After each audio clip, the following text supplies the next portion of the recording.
Magandang hapon po mga kagulay. So pinapakain na po natin yung ating mga alaga. Ayan po. So dami po nating pagkain binibigay po sa kanila ngayon. Ayan po sila.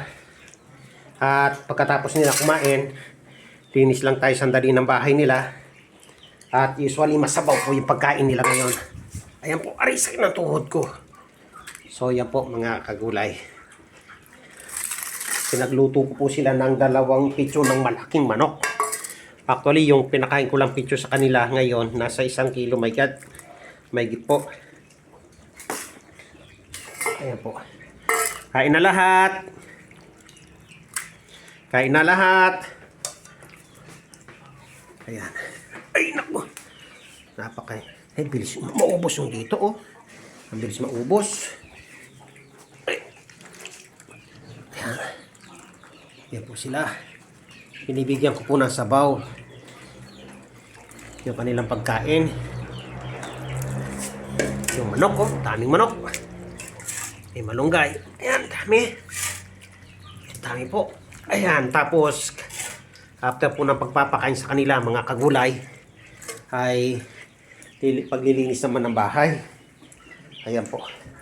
So sana deserve ko po yung isang like po ninyo, isang pag-subscribe. Ayan po. Kain na lahat, kain na. So, sa bahay pa lang po. Ay, naibigay ko yung nakakuha itong buto. Hindi, bawal yan. Bawal itong buto, bawal. Bawal itong buto. Baka maano kayo.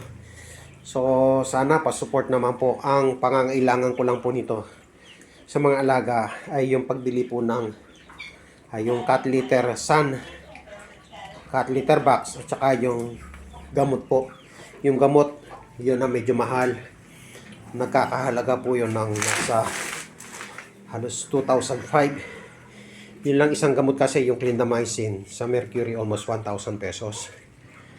Hinihinga ako sa pagod. Actually, kaninang hinihimay ko po yan mga kagulay. Nag-video rin ako sa sarili ko. Ang awa ko naman, i-upload ko sa Facebook page ko lang yan sa Paarlan. At yung pagpapakain, ayan, dito po sa... So, ewan ko bakit po kaya yung YouTube ko, baka may magka-idea. Hanggang 3 minutes lang po yung na-upload ko sa Gulayan sa Paarlan YouTube account. Ewan ko. Hindi ko na-upload yung more than 3 minutes. Dati kahit 10 minutes, 11 minutes pwede. Ngayon, hindi, bakit kaya baka sa setting? Eh, hindi pa naman ako maalam sa... Kaya ang video kong ito, mga kagulay, hanggang 3 minutes lang sigurado mapuputol na.